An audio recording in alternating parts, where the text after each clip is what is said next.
کیا آپ بھی استعمال شدہ تیل پھینکنے لگی ہیں؟ تو ٹھہریے، یہ جان لیں کہ مہنگائی کے اس دور میں صرف کارن فلور سے اپنے تیل کو دوبارہ نیا بنانے کا آسان طریقہ کیا ہے۔ دوستو، کھانے پکانے کے لیے تیل کا استعمال تو ہر گھر کی ضرورت ہے، لیکن اکثر اوقات ایسا ہوتا ہے کہ کسی چیز کو تلنے کے لیے کڑھائی بھر تیل نکالتے ہیں۔ جب کام ہو جاتا ہے تو پھر وہ تیل بار بار استعمال ہوتا ہے اور بار بار استعمال سے وہ کالا بھی ہو جاتا ہے، اور اس میں تلی ہوئی چیزوں کے ذرات اس کو اور گندا کر دیتے ہیں۔ ایسے میں تیل کو پھینکنے کے سوا کوئی چارہ نہیں رہتا۔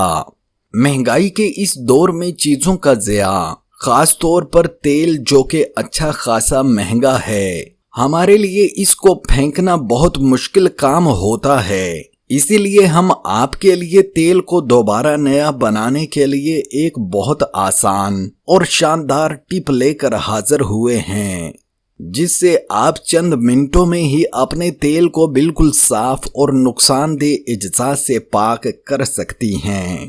پیاری بہنوں، سب سے پہلے دیکھیں کہ تیل جس برتن میں ہے اس کو دوبارہ چولہے پر چڑھا دیں، میڈیم آنچ رکھیں۔ جب تیل اچھی طرح گرم ہو جائے تو ایک پیالی میں 3 کھانے کے چمچ کارن فلور ذرا سے پانی کے ساتھ گھول لیں۔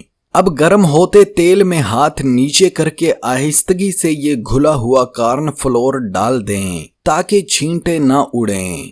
کارن فلور ڈالنے کے بعد چلانا نہیں ہے، اسے ایسے ہی پڑا رہنے دیں، وہ پھیل کر روٹی جیسی شکل اختیار کر لے گا، اور اس کارن فلور کو تیل میں پکنے دیں۔ تیل کی ساری گندگی اور ایکسٹرا ذرات اس کارن فلور پر چپکتے جائیں گے۔ چند ہی منٹوں میں آپ دیکھیں گی کہ تیل کا رنگ صاف ہوتا جا رہا ہے اور اس میں موجود سارے کھانے کے ذرات اور کالا پن اس کارن فلور کی روٹی میں چپک گیا ہے۔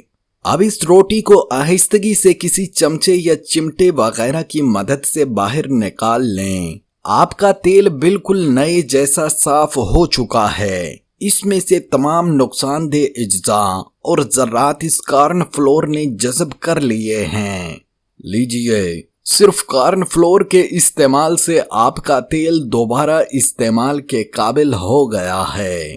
دوستو، آج کی یہ ٹپس یا ٹوٹکے آپ کو اچھے لگے ہیں تو ہمارے چینل کو سبسکرائب ضرور کیجئے گا۔ شکریہ۔